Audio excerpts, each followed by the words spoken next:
Hi again, everybody. This video is sponsored by contribution from Abused Sibling, and here is her story.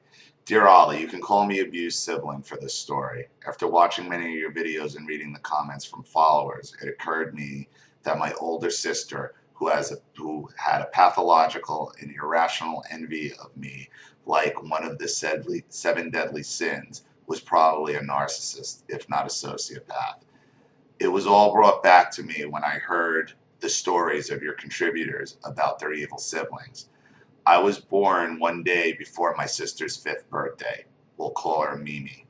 Mimi often referred to me as her birthday present, which is creepy.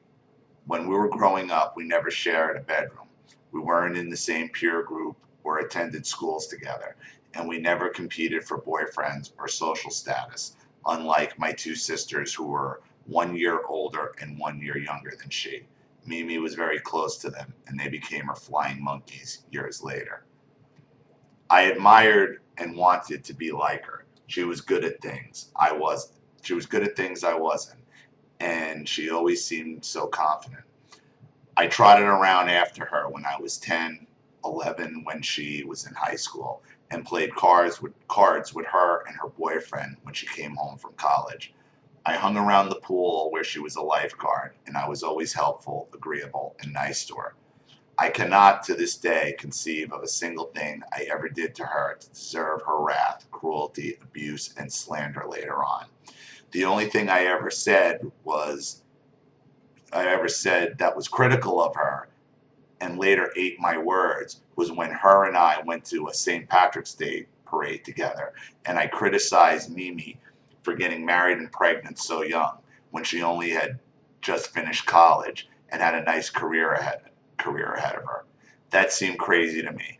I wound up dropping out of college and getting married. So famous last words.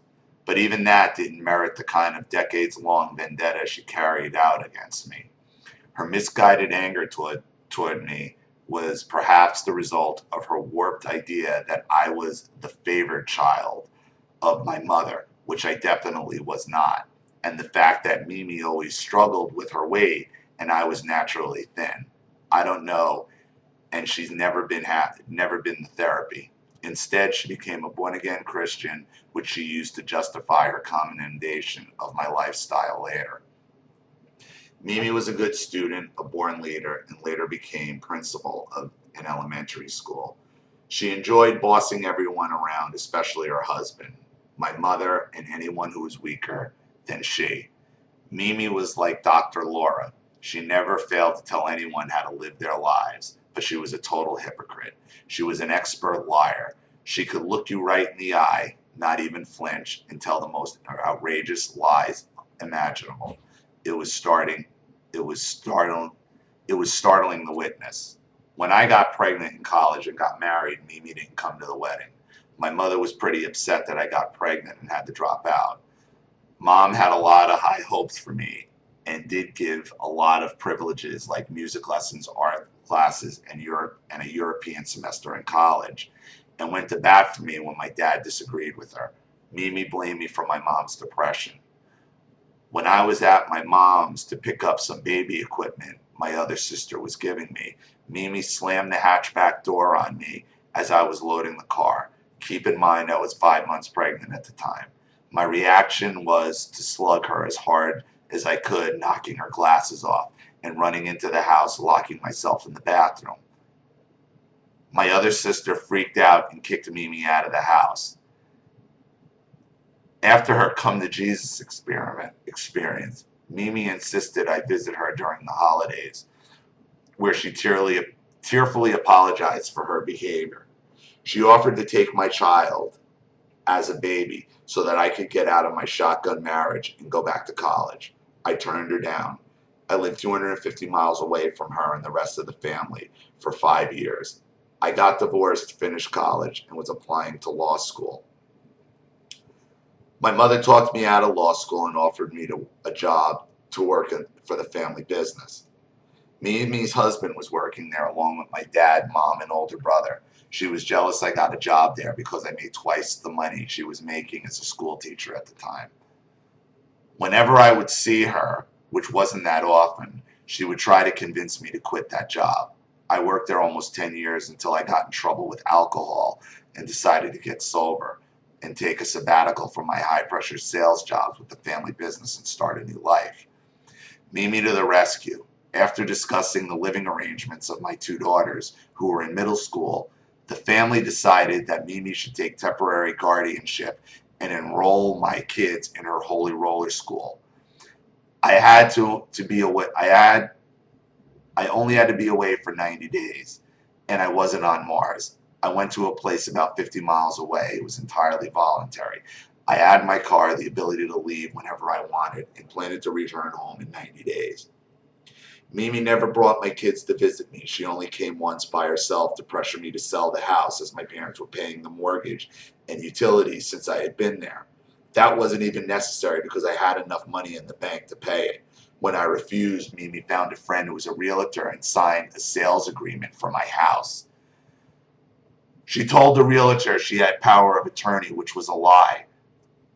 And I didn't even find out until a friend of mine had called me and said there was a for sale sign on my front lawn. I freaked out, of course. Who wouldn't? I called my other sister and she tried to calm me down and tried to convince me it was for the best. I eventually relented because they all ganged up on me and threatened me. I wanted to move as far away from these people that I could. I agreed to an offer and made about 30 grand on the sale, although I didn't profit much because I had bought a fixer-upper and did a lot of remodeling.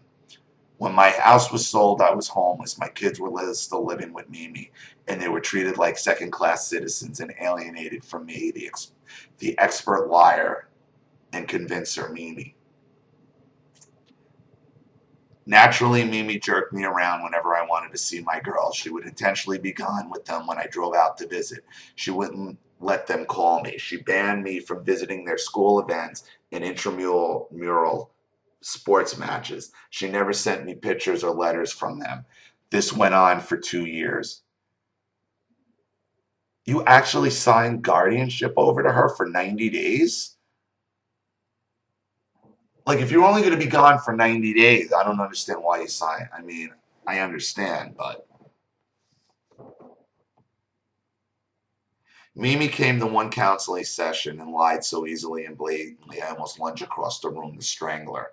She tried to make it look like I was the crazy one. Meanwhile, she was brainwashing my daughters, my parents, and everyone in the family and her sphere of influence that I was unfit.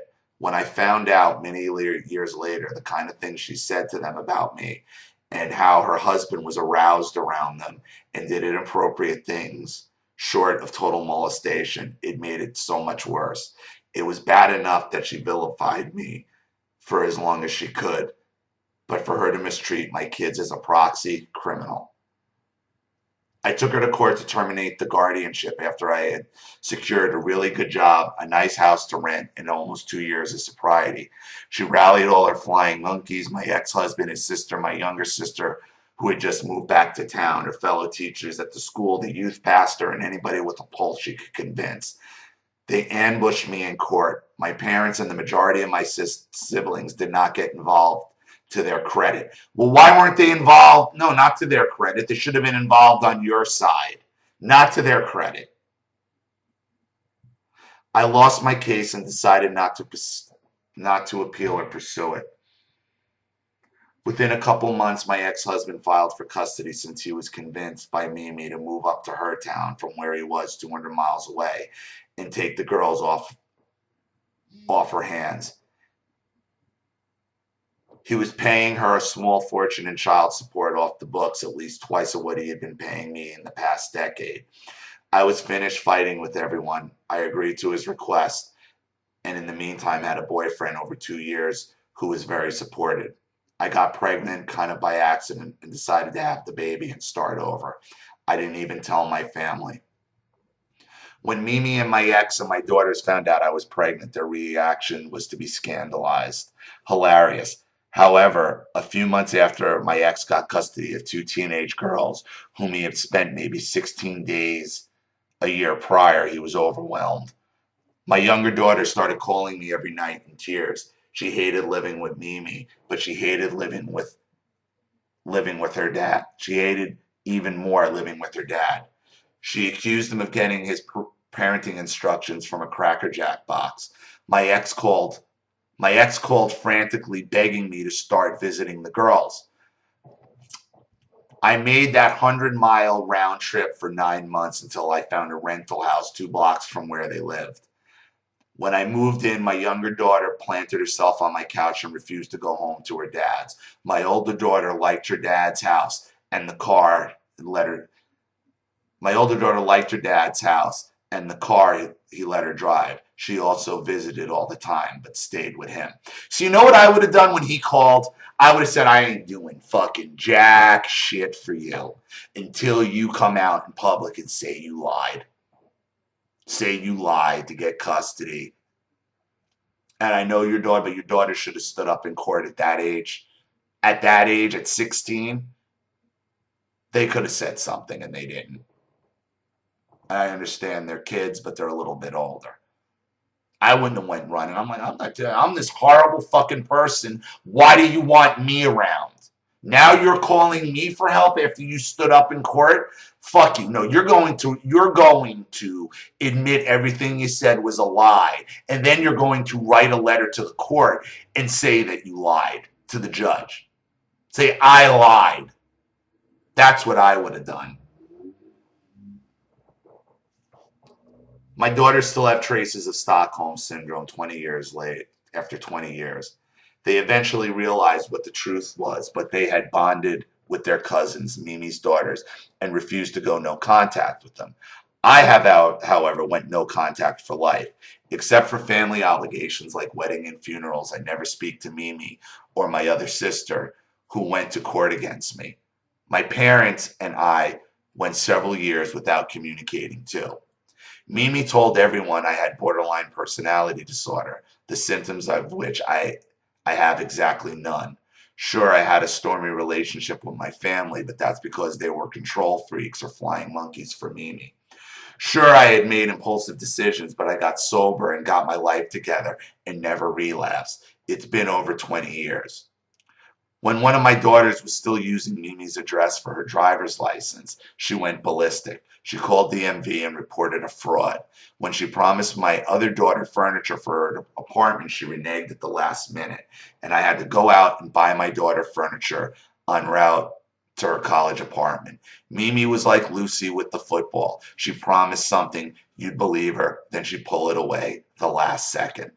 In 2005, Mimi tried in vain to join forces with my ex-boyfriend's girlfriend, the father of my third daughter born out of wedlock, to help make a case to get custody. They conspired online and over the phone to create a fictitious case against me. They called CPS on me 5 times to no avail. Needless to say, that never saw the inside of a courtroom. When I told my parents about it, my dad almost fired Mimi's husband from the family business. He was on thin ice for a long time. Then he had a heart attack and had to have triple bypass surgery. Mimi got fired from her principal job. Karma. Mimi was too embarrassed to go to family functions. She did the only thing she could to save her hide. She came over to my house uninvited to apologize to me. Her, I wouldn't say another word to her. And that she would go to the family events without worrying. Oh, I told her that I wouldn't say another word to her and that she could go to family events without worrying. I took the high road because it made it harder for her to make me be the bad guy. Mimi had me to kick around for 10 years. I'm sure she's found another victim. Anyway, thanks anyways, always Ollie. I hope this story resonates with your listeners. I know you've helped a lot. I know you've helped me a lot all these years.